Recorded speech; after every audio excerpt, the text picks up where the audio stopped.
wabarakatuh.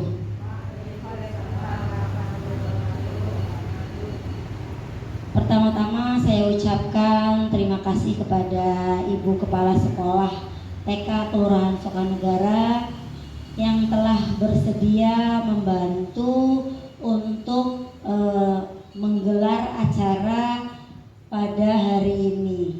Kemudian saya ucapkan juga terima kasih kepada teman-teman yang sudah bersedia meluangkan waktunya untuk dapat mendengarkan dan duduk bersama di sini dalam rangka menyebarkan pemahaman dan pengalaman penerapan budaya positif. Alhamdulillah saya salah satu CGP calon guru penggerak angkatan ke-7 dan alhamdulillah saya 5 dari salah satu perwakilan Purwokerto Timur.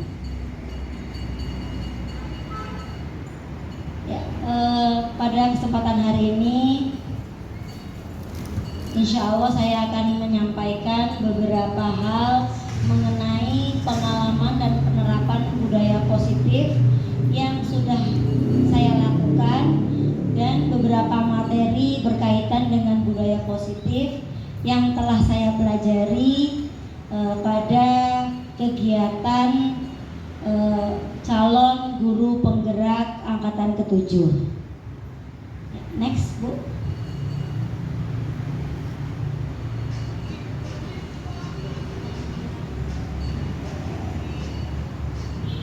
Selamat datang kepada para guru hebat. Mari belajar bersama, berkolaborasi, saling mendukung demi mewujudkan disiplin positif di sekolah kita tercinta.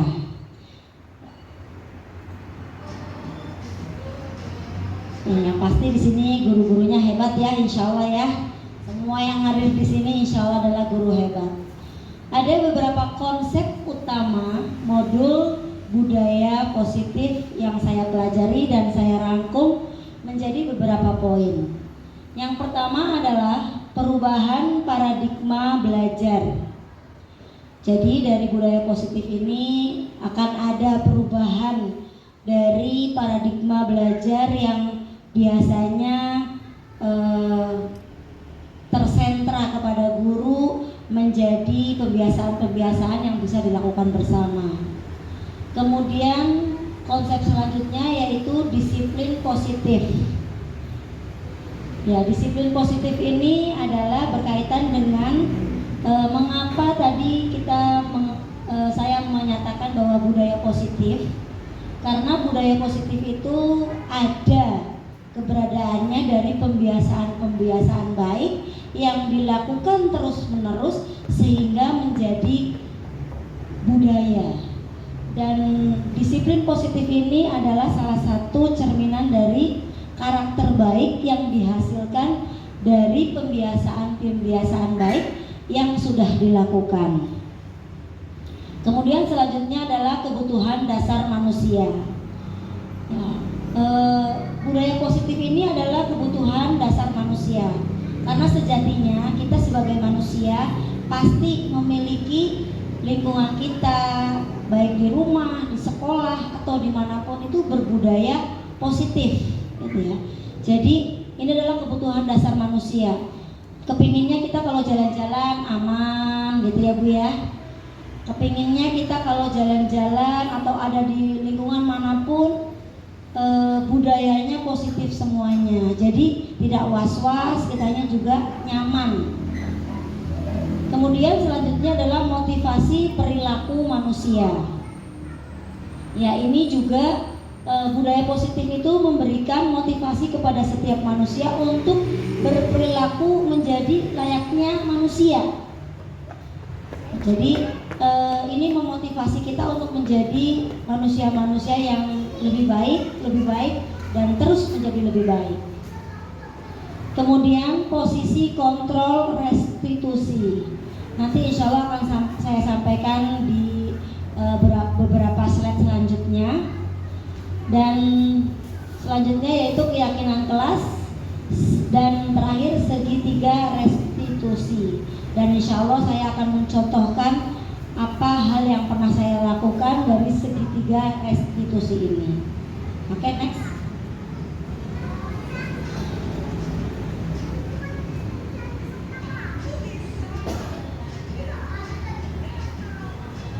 Ya, kemudian ini adalah pembelajaran dengan paradigma baru. Tadi adalah konsep yang pertama sudah saya sebutkan pada budaya positif.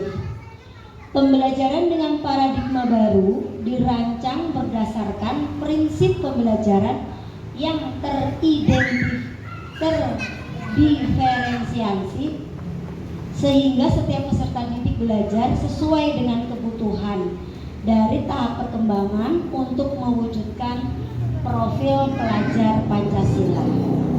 Ya, teman-teman guru di sini pasti sudah memahami dan sudah hafal ya apa itu profil pelajar Pancasila. Coba mungkin saya bisa dibantu yang diingat itu profil pelajar Pancasila itu apa yang pertama? Bertakwa kepada Tuhan Yang Maha Esa dan berakhlak mulia. Oke, selanjutnya mandiri, selanjutnya gotong royong, selanjutnya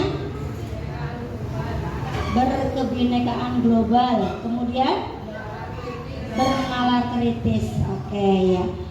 Nah, tentu kita ingin menciptakan murid-murid kita menjadi pelajar-pelajar sesuai dengan profil pelajar Pancasila yang sekarang sedang terus digaungkan oleh kedinasan dan yang lainnya, supaya kita bisa mewujudkan seluruh peserta didik mulai dari jenjang TK, SD, SMP, SMA, bahkan perguruan tinggi, mereka memiliki profil pelajar Pancasila. Ya, next Bu.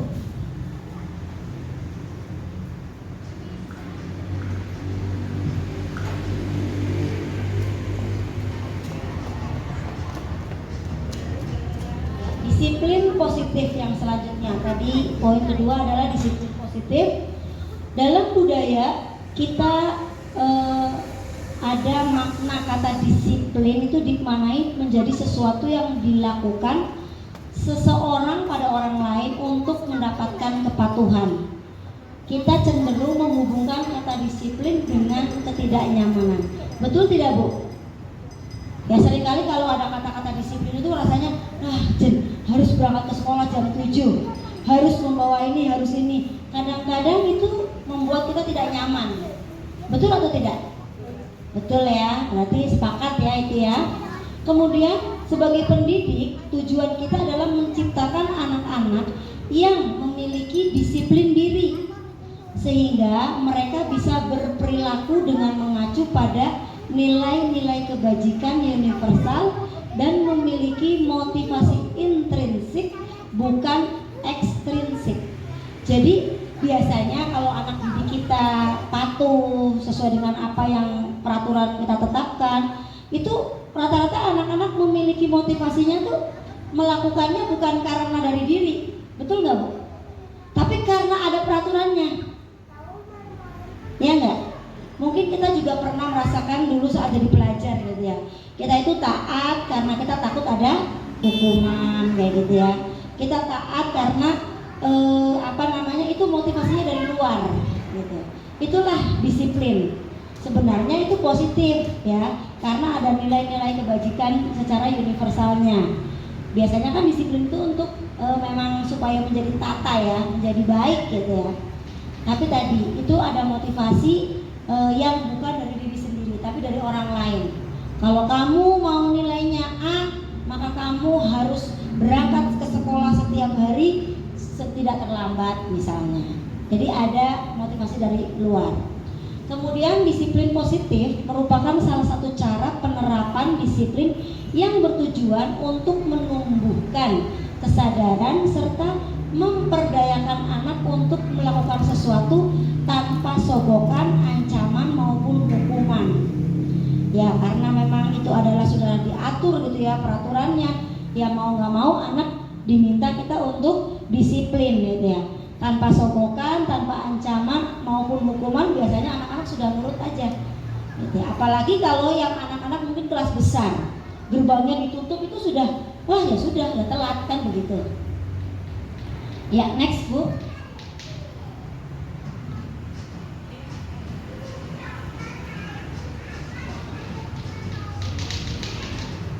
Ya, kebutuhan dasar manusia. Jadi bahwa budaya positif itu adalah kebutuhan dasar manusia. Yang pertama, penjabaran dari kebutuhan dasar manusia adalah untuk bertahan hidup. Biasanya di setiap tempat punya peraturan sendiri-sendiri, ya nggak Bu? Iya ya, peraturan sendiri-sendiri. Dan peraturannya biasanya tidak sama, walaupun ada beberapa yang sama. Nah, tapi ini budaya positif itu adalah kebutuhan dasar manusia untuk bisa bertahan hidup. Kemudian kasih sayang dan rasa diterima. Ya, ini juga dari budaya itu ada rasa kasih sayang ya. Kemudian ada rasa diterima. Itu dari budaya positif. Kemudian penguasaan, kebebasan dan kesenangan ya. Ini adalah semua kebutuhan dasar manusia berkaitan dengan budaya positif. Ya, next Bu.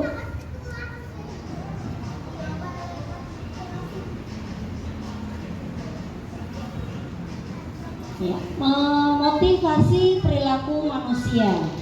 Di sini motivasi adalah merupakan dorongan yang timbul dari diri seseorang secara sadar atau tidak sadar untuk melakukan suatu tindakan dengan tujuan tertentu. Itu namanya motivasi ya. Kadang-kadang memang motivasi itu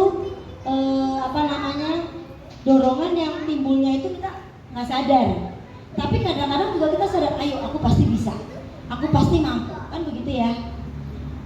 Nah ini dari motivasi perilaku manusia, yaitu motivasi, ada 3 poin yang mungkin bisa saya sampaikan. Yang pertama adalah menghindari ketidaknyamanan dan hukuman. Itu yang pertama. Murid melakukan disiplin diri karena ia takut dihukum. Jadi ini ada motivasi untuk melakukan disiplin seperti yang tadi saya sampaikan, karena dia takut dihukum. Dan ini adalah merupakan motivasi ekstrinsik ya, motivasi dari luar karena takut dihukum ya. Kemudian yang kedua adalah mendapatkan imbalan atau penghargaan dari orang lain ya. Ini murid melakukan disiplin diri karena ia ingin mendapat imbalan. Ini merupakan motivasi ekstrinsik juga, motivasi dari luar. Oh, kalau aku sholatnya tertib, maka nanti aku akan dapat reward. Oh, kalau PR aku selalu dikerjakan, maka nanti aku akan dapat bintang 3. Jadi ada murid itu melakukan disiplinnya itu karena ingin dapat imbalan atau hadiah atau reward seperti itu. Kemudian yang ketiga adalah menghargai nilai-nilai kebajikan diri sendiri. Nah ini murid melakukan disiplin diri karena sadar akan nilai kebajikan dirinya. Ini merupakan motivasi intrinsik. Artinya motivasinya itu datang dari sendiri.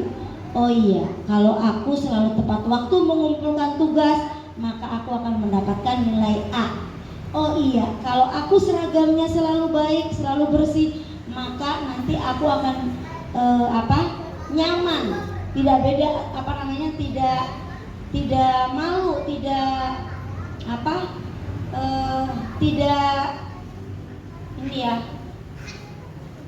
tidak salah dalam menggunakan seragam pada jadwal itu. Itu ada motivasi dari diri sendiri ya, buku-buku, jadwal pelajaran mungkin disesuaikan dan sebagainya. Nah, dari motivasi perilaku manusia yang ditimbulkan dari sifat disiplin, nah ternyata 2 diantaranya itu adalah motivasi ekstrinsik. Hanya 1 yang motivasinya itu dari intrinsik, dari dalam diri sendiri. Begitu. Oke, next Bu.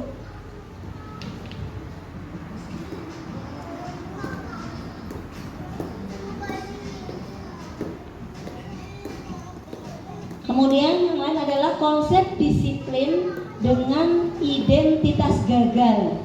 Mengapa saya menuliskan dengan identitas gagal? Karena ada beberapa kasus yang dia itu disiplin tapi ternyata sebenarnya gagal gitu ya. Nah ini ada hukuman.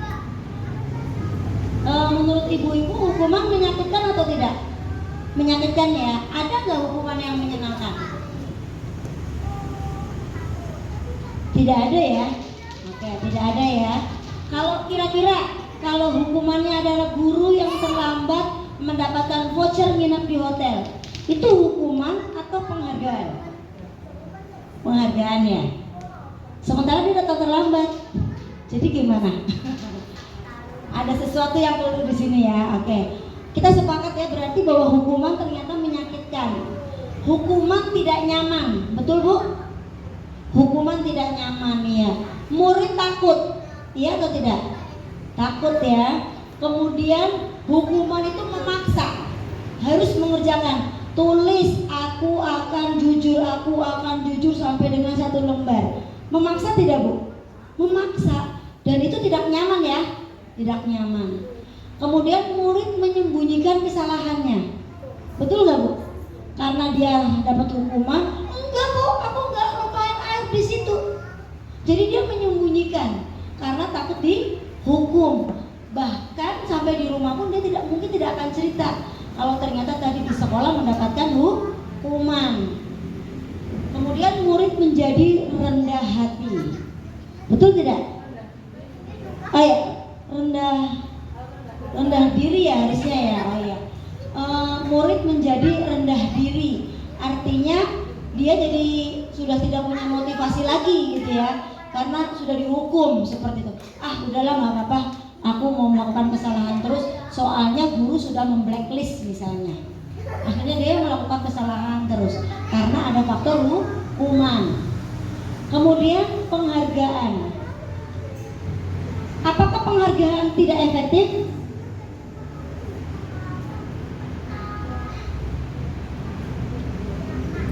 Oke, tergantung ya.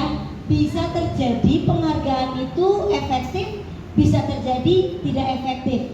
Tapi sejauh ini coba kita bayangkan, coba kita pikirkan bahwa ternyata penghargaan tidak efektif Bu. Bisa dibilang kalau hari ini anak-anak misalnya, kalau kamu baik akan Bu Guru kasih permen 1. Besoknya mungkin, nah nanti kalau aku baik cuma dikasih permen 1. Dia kepingin yang lebih lagi. Oh tidak baik, nanti gurunya akan ngomong lagi, yang hari ini nanti berbuat baik akan dikasih permen 2. Lama-lama bisa permen 1 bungkus kayak gitu. Jadi itu tidak efektif. Jadi mereka cenderung melakukan karena ingin dapat sesuatu ya. Iya, kemudian merusak hubungan. Nah, ini maksud di sini merusak hubungan adalah bahwa ternyata anak-anak itu patuh hanya karena sesuatu yang akan diberikan. Hanya ada sesuatu yang akan menjadi imbalan, bukan karena hubungan antara murid dengan guru. Ya, bukan hubungan antara guru dengan kepala sekolah. Tapi ada sesuatu yang jadinya terusak di sini. Terkontaminasi, sebut saja seperti itu ya.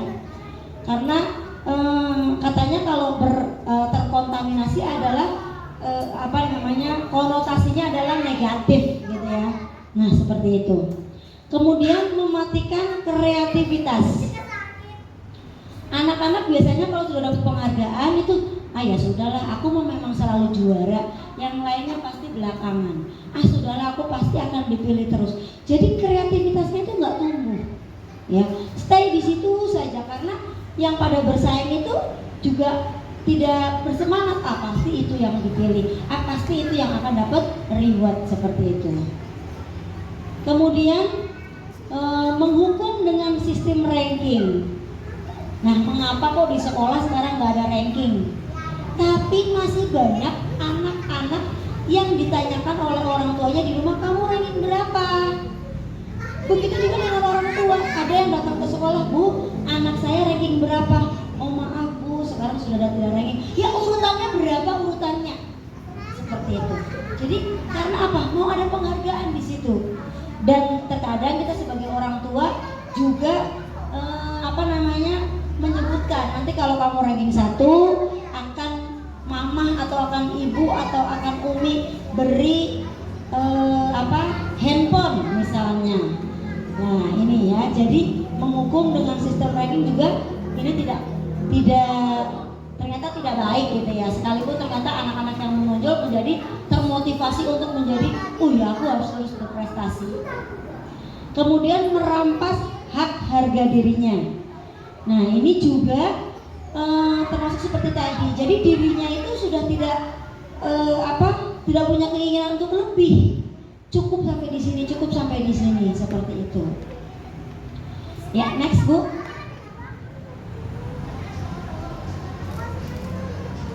Kemudian konsep disiplin dengan identitas sukses. Nah ini ya. Jadi kalau tadi dengan identitas gagal ada hukuman dan penghargaan, inilah ada konsep disiplin dengan identitas sukses yang insya Allah nanti akan menjadi budaya positif ya. Yang pertama adalah konsekuensi. Nah ini konsekuensi, penguatan jangka pendek kalau konsekuensi ya. Kemudian perlu monitoring berkelanjutan. Nah, kalau konsekuensi itu jadi perlu ditanya lagi, konsekuensinya apa? Kalau di kelas tidak boleh ribut, konsekuensinya bagaimana? Kalau habis makan, jajan, buang ke tempat sampah. Jadi diingatkan, terus perlu monitoring gitu ya. Kemudian stimulus atau responnya gitu ya. Konsekuensi itu kadang-kadang responnya juga memang benar baik gitu, karena konsekuensi biasanya dibuat bersama antara guru dengan murid. Namun tadi ada stimulus atau respon yang insya Allah mungkin akan terbiasa mengingat, oh iya kemarin aku sudah buat konsekuensi seperti ini, mengapa aku langgar gitu ya. Kemudian murid menghormati peraturan. Nah dari konsekuensi ini diharapkan bahwa murid akan menghormati peraturan yang sudah dibuat bersama, yang telah disepakati, baik itu murid dengan guru. Kemudian kehilangan waktu untuk merenungi kesalahan. Nah ini yang diharapkan ya.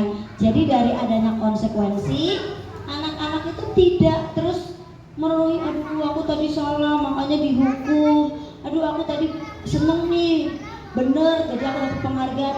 Itu tidak memikir tidak merenungi itu.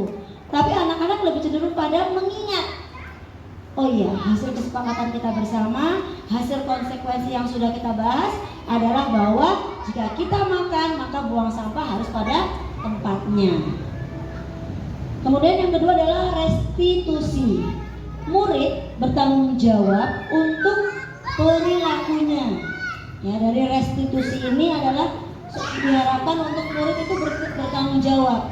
Dia sudah melakukan kesalahan apa? Ayo tanggung jawab. Kalau kamu buang sampah sembarangan berarti harus ambil sampahnya, dibuang ke tempat sampah.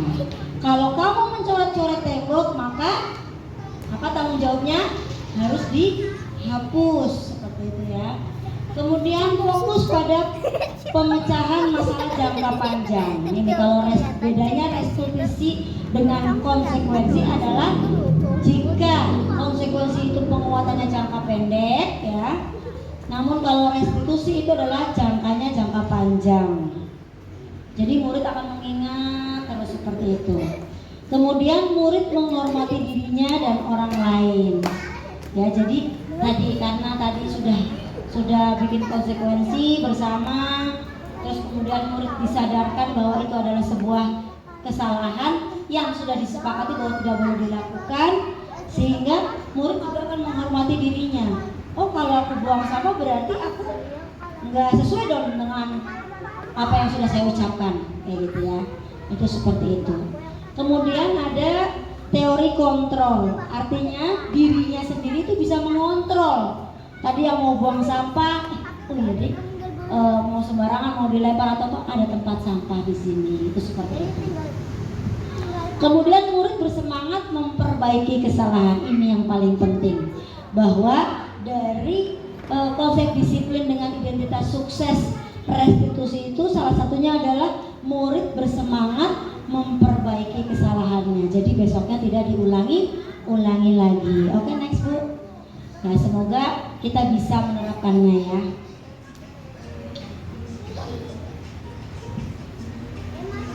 Kemudian konsep disiplin pendekatan restitusi.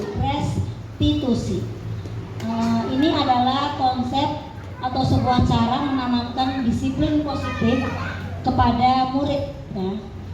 Pengertian restitusi itu sendiri adalah proses menciptakan kondisi bagi murid untuk memperbaiki kesalahan mereka, sehingga mereka bisa kembali kepada kelompok mereka dengan karakter yang lebih kuat. Ini dari Gosen, perkataannya yang diutarakan pada tahun 2004. Jadi anak itu udah nggak malu ya, dia memperbaiki kesalahannya, dia tahu dirinya salah, kemudian dia akan berusaha untuk memperbaikinya. Nah, ciri-ciri restitusi itu adalah bukan menebus kesalahan, namun belajar dari kesalahan. Kalau menebus kesalahan itu adalah dengan hukuman, jadi bisa ditebus. Oh, aku salah, bisa ditebus dengan dengan cara menulis. Oh, aku salah, bisa ditebus dengan hafalan. Oh, aku salah, bisa ditebus dengan bayar infak, misalnya seperti itu. Nah, ini bukan seperti itu, tapi belajar dari kesalahan. Jadi ibaratnya adalah kalau kamu sudah melakukan kesalahan itu, bagaimana diberikan kepada anak gambaran jika ternyata semua anak sama akan melakukan membuang sampah sembarangan, bagaimana lingkungan kita semuanya. Kemudian memperbaiki hubungan.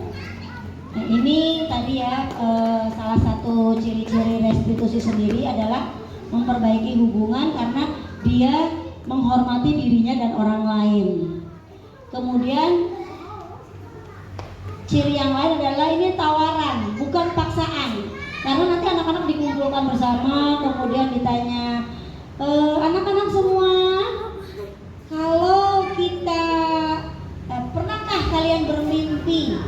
Ya, pernahkah kalian bermimpi memiliki lingkungan yang bersih? Oh iya, pernah. Bagaimana lingkungan yang bersih? Jadi anak-anak diajak untuk saling berpikir gitu, atau menyebutkan mimpinya. Bagaimana sesuatu yang kalau lingkungannya indah itu bagaimana? Oh, lingkungannya indah. Oh, lingkungannya bersih, tidak ada sampah misalnya, dan yang lain-lainnya. Jadi ini adalah tawaran. Oh, ternyata harus indah ya, kita tulis indah. Oh, ternyata harus bersih dan sebagainya. Dan kemudian ciri yang lain menuntun untuk melihat ke dalam diri. Ya kan tadi memimpikan apa? Mimpi itu kan bukan sesuatu yang di luar ya, tapi di dalam. Jadi ini menuntut anak untuk melihat ke dalam dirinya. Sebenarnya aku mimpi apa ya? Membayangkan kalau lingkungan indah itu seperti apa? Oh, catnya warna-warni misalnya. Kan bisa saja seperti itu ya. Kemudian mencari kebutuhan dasar yang mendasari tindakan. Ya tadi, kalau ternyata indah, kita harus apakan sekolah kita. Kalau ternyata bersih, ayo bagaimana supaya sekolahnya bersih. Ya. Selanjutnya fokus pada karakter bukan tindakan. Nah, ini kepada karakternya anak supaya anak-anak bisa bertanggung jawab. Kemudian menguatkan dan fokus pada solusi. Ya, ini jadi kita mencari solusi bersama-sama supaya lingkungannya bersih. Ayo kita apakan. Ya. Oke, next Bu.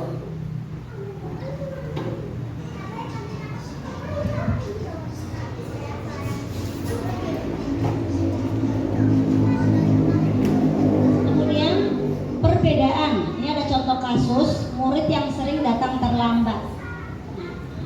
Yang pertama, jika itu hukuman, guru menghukum murid tersebut hormat bendera 10 menit. Ya, ini adalah hukuman ini. Ya. Kemudian atau yang lain adalah guru marah dan murid menjadi takut.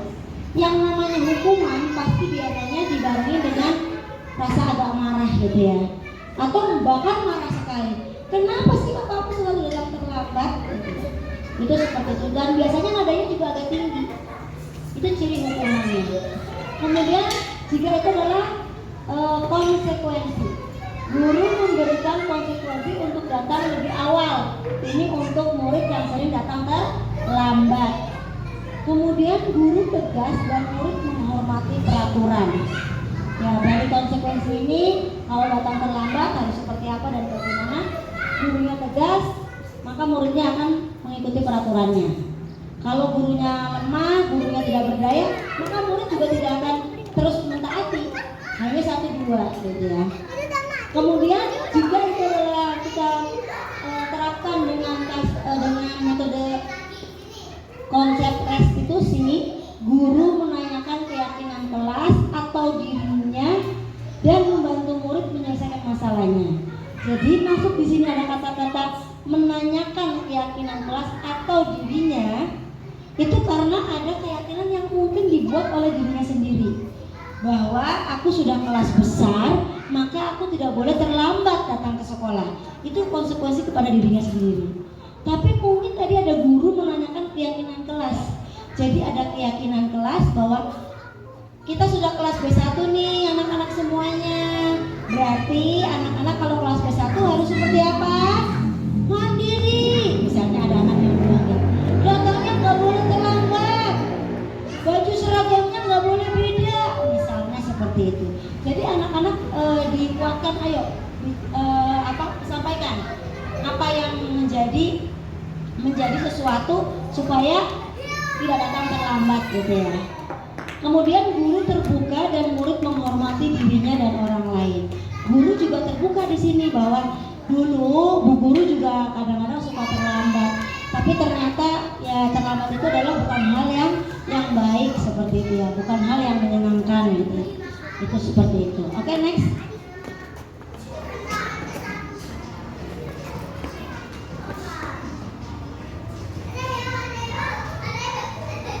Ya, ini ada 5 posisi kontrol restitusi. Yang pertama adalah penghukum, kemudian pembuat rasa bersalah, kemudian teman, pemantau, dan manajer. Nah, ini adalah contoh penerapan. Iya, itu tadi. Ya. Ini ada contoh penerapan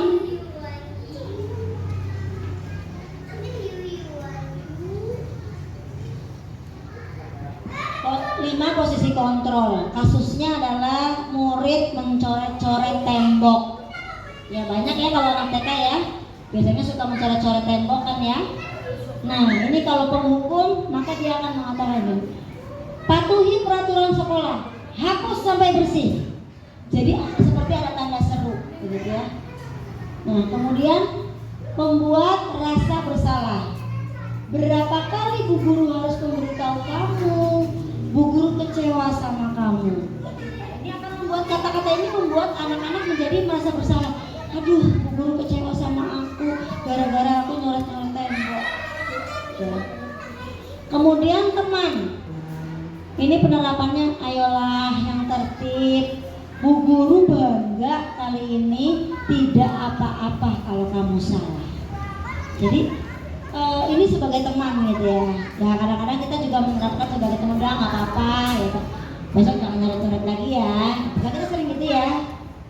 Kemudian posisi kontrol yang lain adalah pemantau. Kamu sudah melanggar apa peraturan dan konsekuensinya. Jadi ada anak mencoret, kamu udah melanggar nih, konsekuensinya apa? Jadi anak diingatkan. Ya. Ini kalau posisi kontrolnya pemantau. Kemudian jika posisi kontrol itu adalah manajer. Ini ibarat katanya seperti pemimpin gitu ya, manajer itu atau kepala sekolah kepada anak buahnya. Apakah kamu tahu kesalahanmu? Kira-kira bagaimana kamu akan memperbaiki kesalahan ini? Jadi kalau ada anak mencoret-coret terus ditanya. Ini adalah kalau posisinya manajer. Apakah kamu tahu kesalahanmu? Kira-kira bagaimana kamu akan memperbaiki kesalahan ini? Nah, ini ya. Jadi ini adalah posisi-posisi kontrol dan penerapannya. Oke, next Bu.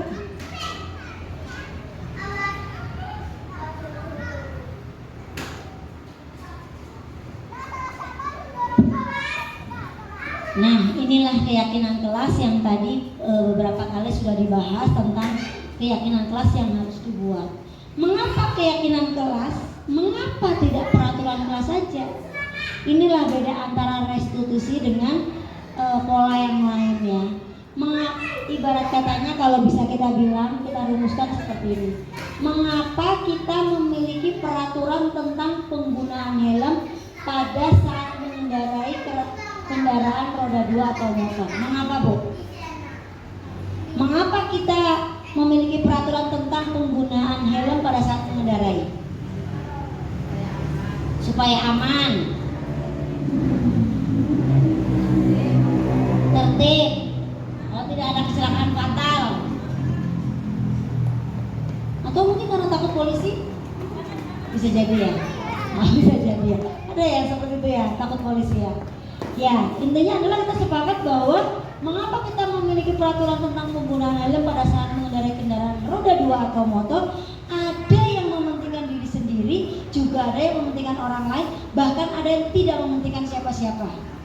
Ya, itu seperti itu. Jadi tadi contohnya misalnya karena takut sama polisi gitu ya. Nah, ini tidak ada kepentingan apapun. Ya. Itu hanya perasaan dirinya saja. Kemudian mengapa kita memiliki peraturan tentang penggunaan masker dan mencuci tangan setiap hari, setiap saat? Mengapa? Menjaga kesehatan. Kemudian menghindari penyakit. Kemudian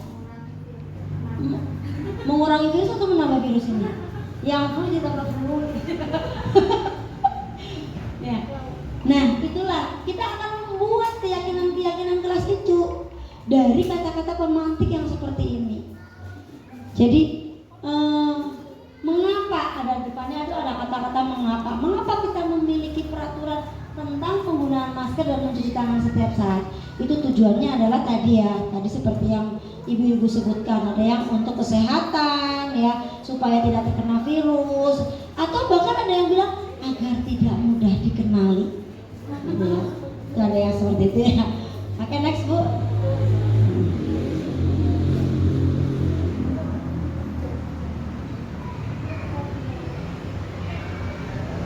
Ya, kemudian kegiatan membuat keyakinan kelas. Nah, ini ada contoh beberapa guru bersama murid membuat keyakinan kelas, berdiskusi tentang peraturan ya. Kemudian yang anak-anak sudah bisa tulis ya. Tadi seperti tadi, kalau kita mau lingkungannya indah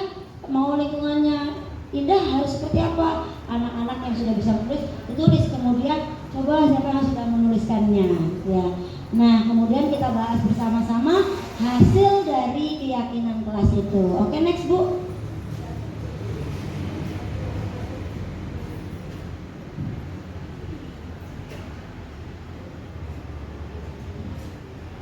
Keyakinan kelas kita bersama. Nah, mungkin anak-anak nanti akan membuat disiplin waktu, belajar dengan semangat, saling menjaga kebersihan, tidak mencoret-coret tembok, saling membantu, menghargai orang yang lebih tua, suka senyum, mengerjakan kegiatan sampai rampung. Nah, ini ditulis semuanya hasil dari keyakinan kelas yang disebutkan oleh anak-anak semua. Gitu ya. Nah, oke, next.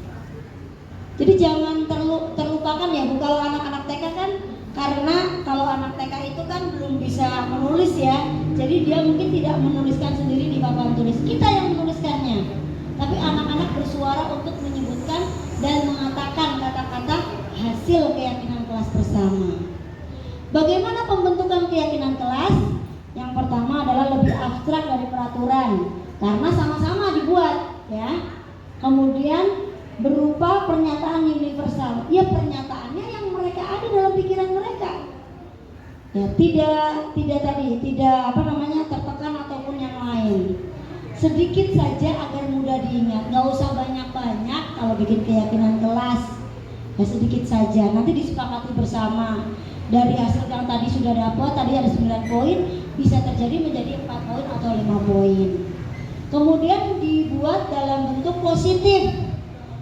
Ya, diusahakan jangan ada kata jangan gitu ya, jangan mencoret gitu. tidak seperti itu ya. Kemudian sesuai dengan kondisi kelas dan sekolah agar mudah diterapkan. Ya ini harus sesuai dengan kondisi kelas kita. Kalau ternyata memang kelasnya tidak ada kipas angin, tidak AC ya, diharapkan ya nggak apa-apa, maskernya dilepas dulu supaya anak-anak tidak pengap begitu. Kemudian gurunya juga seperti itu, boleh dilepas dulu saat mengajar supaya anak-anak mudah dalam memahami apa yang diberikan. Tapi kok kalau kelasnya AC ya, atau mungkin kipasnya ada di beberapa tempat titik gitu ya, dan itu aman, itu akan lebih baik jika kita tetap menggunakan masker ya, karena insya Allah tidak kepanasan, dan dalam rangka memberikan pembelajaran juga mungkin itu bukan sebagai hambatan. Kemudian semua warga kelas atau sekolah dilibatkan saat membuat. Jadi membuatnya semua dikumpulkan, jangan sini Ahmad, sini Kay, sini yuk kita buat keyakinan kelas, tidak. Tapi semua anak ayo dikumpulkan, kita akan membuat keyakinan kelas bersama. Itu seperti itu. Oke, next Bu.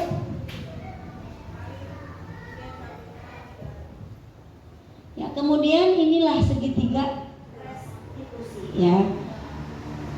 Jadi yang pertama ini ada bentuk segitiga ya Bu ya.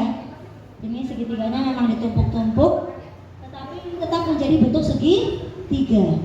Untuk ke atas adalah menstabilkan identitas. Jadi ke atas itu menstabilkan identitas. Kita semua akan melakukan hal terbaik yang bisa kita lakukan.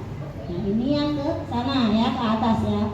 Kemudian atas yang ada di sini, yang di sebelah kiri, validasi tindakan yang menanyakan keyakinan. Ya, jadi di sini adalah menanyakan keyakinan. Kita semua memiliki motivasi internal ya. Kita semua pasti punya motivasi dari luar gitu ya.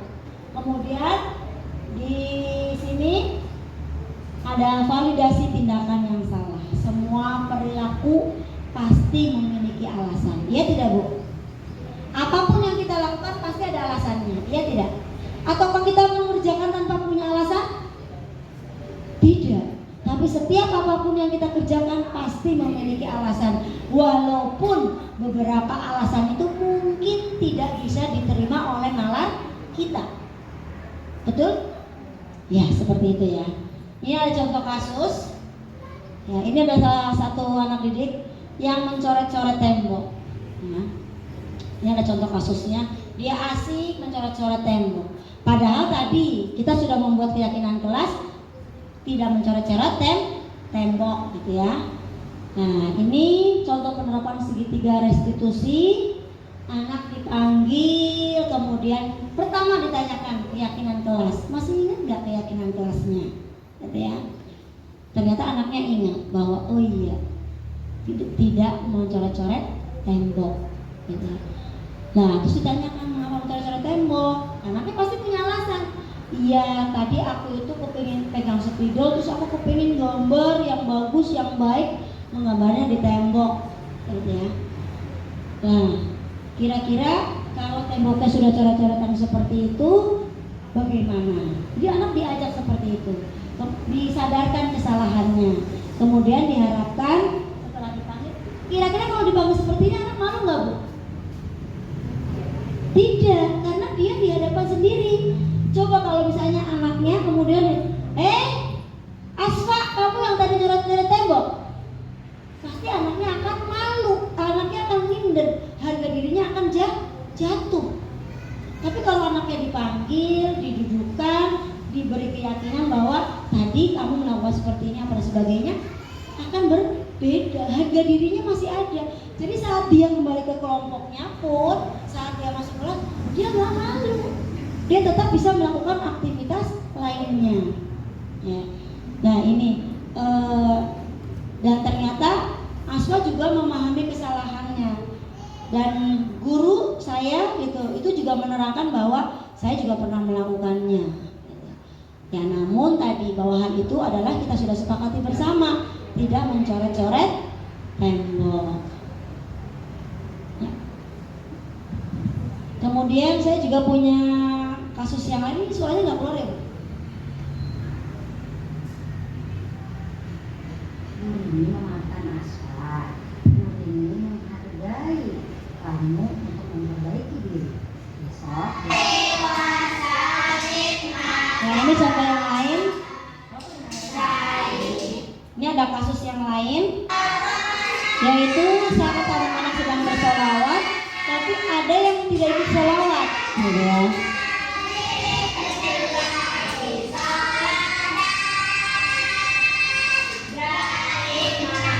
Itu ada anak yang duduk sendirian. Kita sebut namanya Ahmad.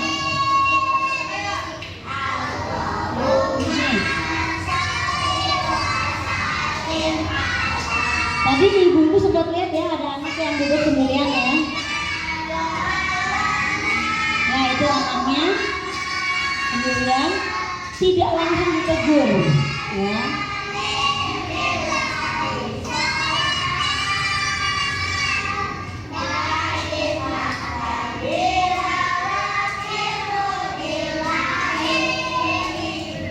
Ya, kemudian anaknya dipanggil duduk sendiri ya.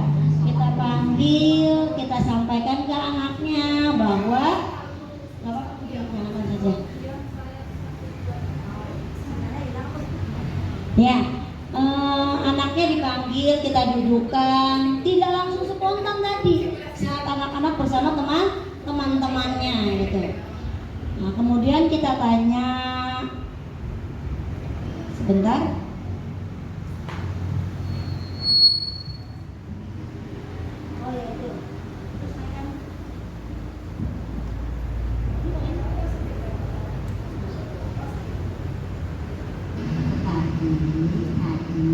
Kenapa tidak ikut bersolawat?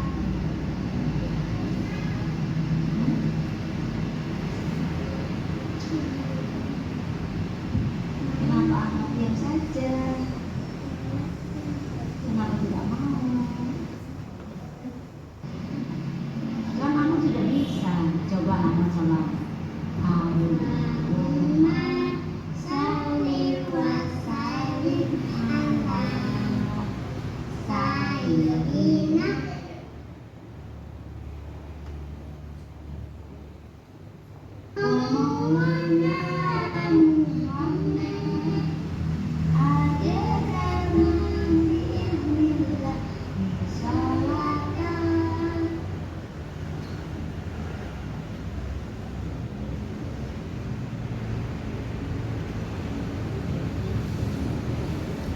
Ya ini mohon maaf terkendalasinya mungkin ya. Nah itu kamu sudah hafal, sudah bisa. Besok ikutan salawat bersama ya. Ini pasti lu sama bu guru. Oke. Iya. Nah, itu tadi dua contoh kasus yang sempat saya lakukan. Dan saya mencoba menerapkan metode restitusi gitu ya. Nah, dan di situ ada teori kontrolnya. Dalam menerapkan program disiplin positif, hendaknya guru memiliki standar kepribadian, profesional, dan sosial yang baik, di mana guru mampu berefleksi pada posisi kontrolnya saat ini. Bagaimana perjalanan dirinya sebagai seorang among atau posisi manajer yang menuntun murid-murid menjadi insan yang mandiri, merdeka, dan bertanggung jawab.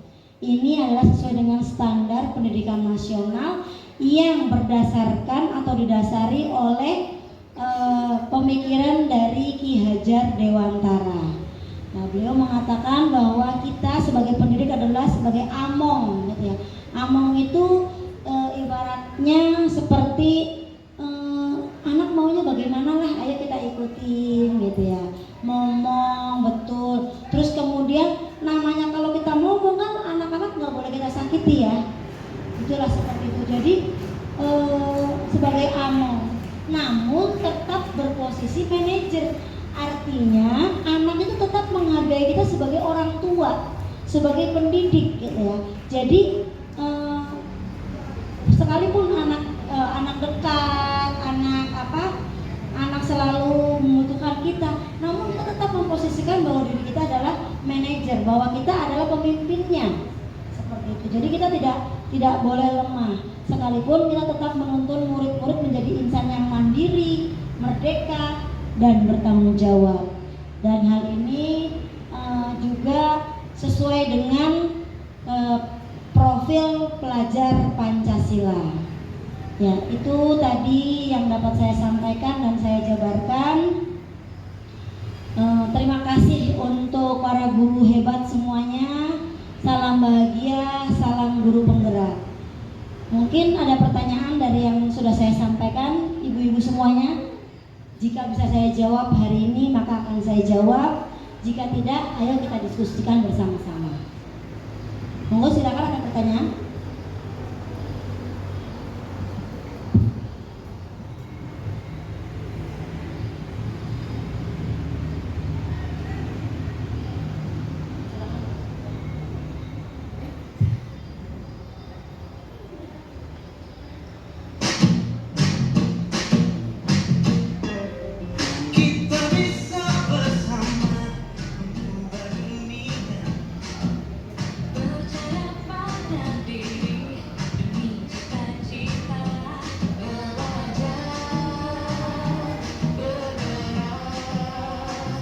Ada pertanyaan?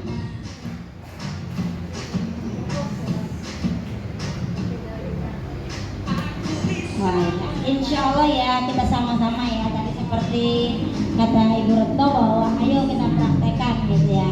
Ya Bismillah, dengan adanya kurikulum yang baru, semoga ini menguatkan kita untuk menanamkan budaya positif.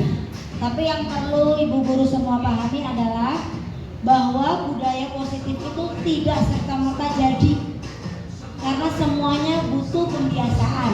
Nah, dari yang biasa-biasa dilakukan, kemudian nanti menjadi rutinitas dan akhirnya menjadi budaya.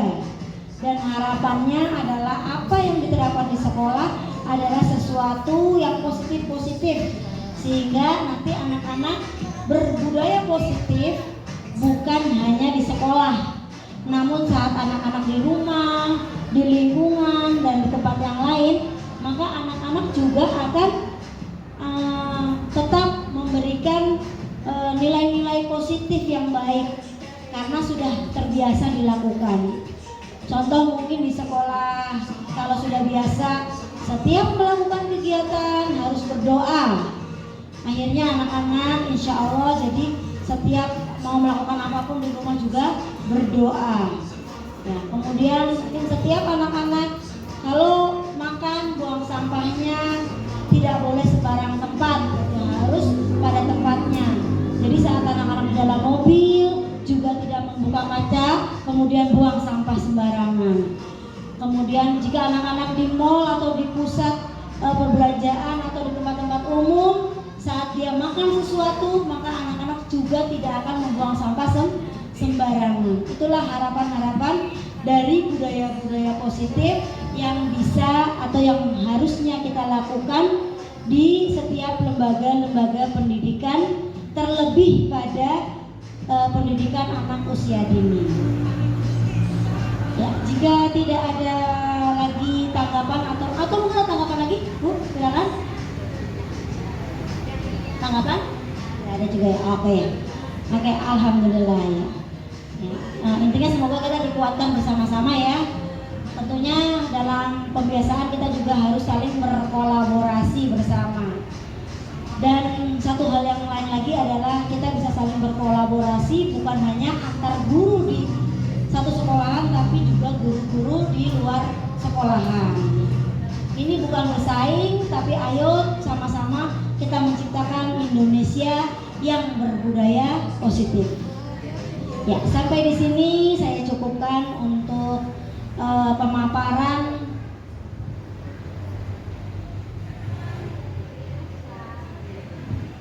pemaparan penerapan budaya positif. Kurang lebihnya saya mohon maaf. Akhir kata, assalamualaikum warahmatullahi wabarakatuh.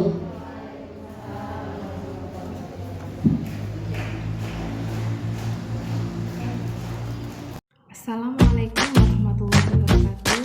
Saya Caturmanik Wijayanti, Kepala Sekolah TK. Kita bisa bersama mengubah dunia.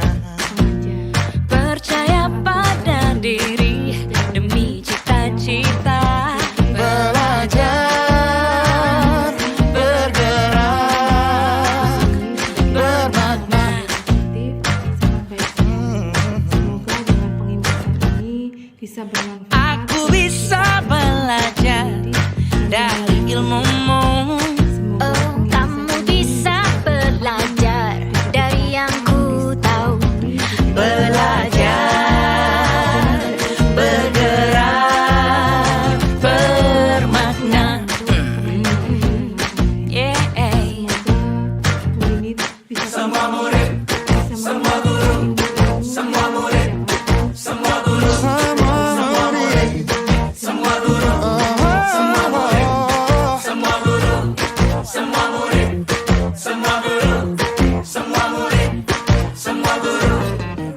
Meski berbagai budaya, berbagai usia, dan ingatlah bahwa kita insan yang merdeka. Belajar, bergerak, bermakna. Sebagai aksi nyata yang positif sangat baik. Semua murid, semua guru, semua murid, semua guru, semua murid, semua guru, semua murid, semua guru, semua murid, semua guru, semua murid, semua guru, semua murid, semua guru, semua murid, semua guru, semua murid, semua guru, semua murid, semua guru.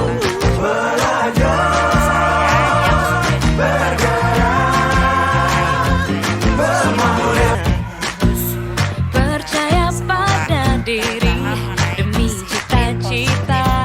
Belajar, bergerak, Yang mereka itu disiplin, belum disiplin. Disiplinnya itu karena faktor ekstrinsi. Aku bisa Bukan karena dari belajar dalam. dari ilmumu.